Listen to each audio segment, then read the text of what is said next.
Saudara-saudari, hari ini sama berkongsi dengan kamu tentang hari Minggu biasa ke-14 tahun liturgi B. Dan pembacaan hari memberitahu kita akan jadi Nabi Allah untuk katakan sabda Allah. Injil hari ini diambil dari Markus bab 6 memberitahu kita Yesus Nabi Allah. Tapi dia ditolak oleh orang yang sendiri banda dia, Nazareth.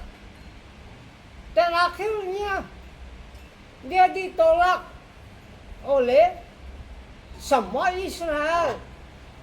Tetapi Yesus masih katakan sabda Allah sampai dia mati, bangkit, kasih Roh Kudus untuk gereja dia, dan dia suruh gereja dia buat apa dia buat.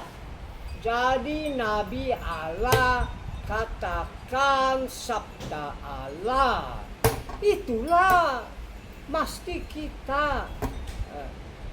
kita jadi Nabi Allah, katakan sabda Allah.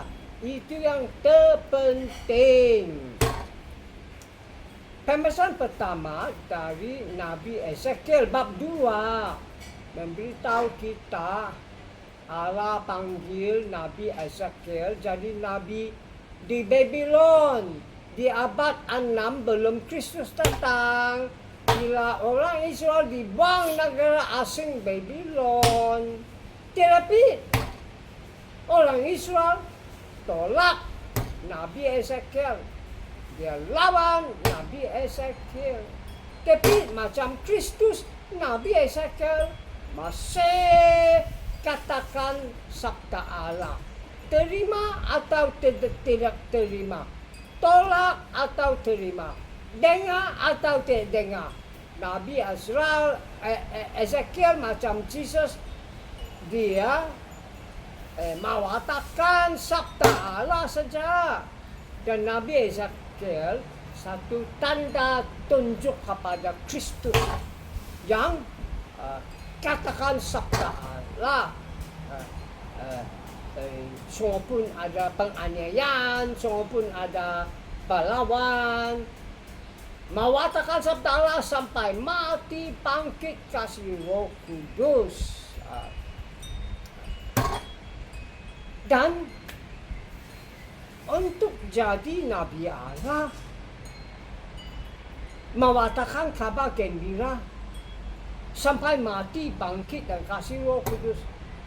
Mesti kita macam Kristus 100% bergantung di Allah Bapa, 100% percaya Allah Bapa.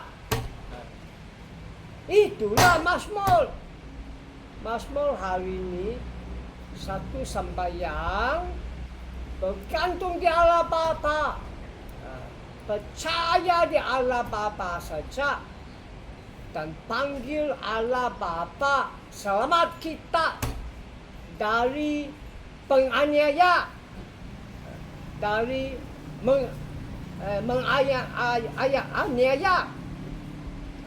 Itulah tadi kita jawab 3 kali, respon 3 kali. Our eyes are on the Lord till He show us His mercy. Mata kita tengok Allah saja sampai Dia kasih kita belas kasihan Dia. Kita tengok Allah saja sampai Dia kasih kita belas kasihan Dia. Pembacaan kedua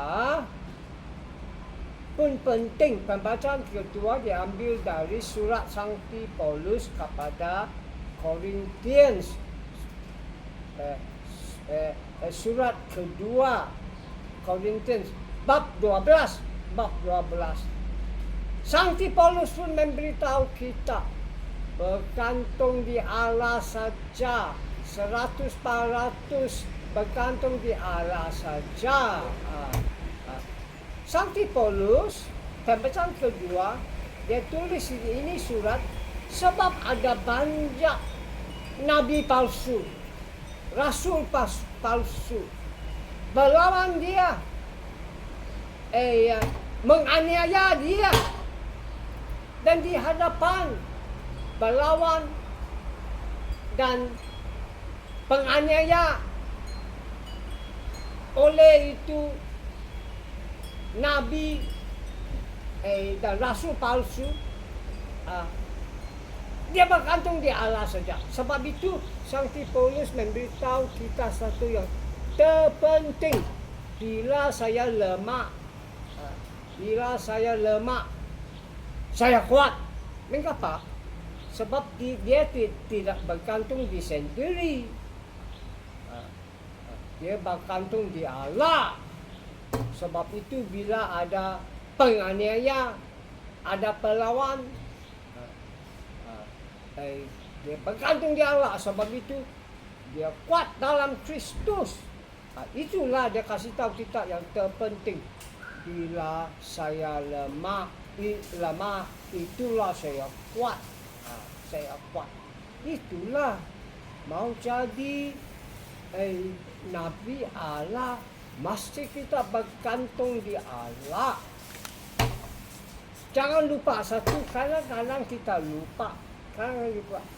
Pembaptisan kita itu yang terpenting.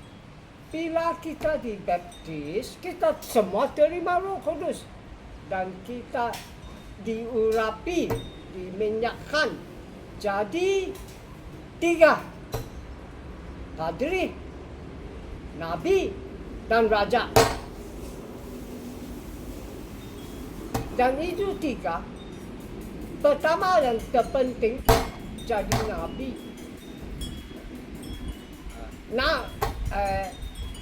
Jadi Nabi, itu yang terpenting.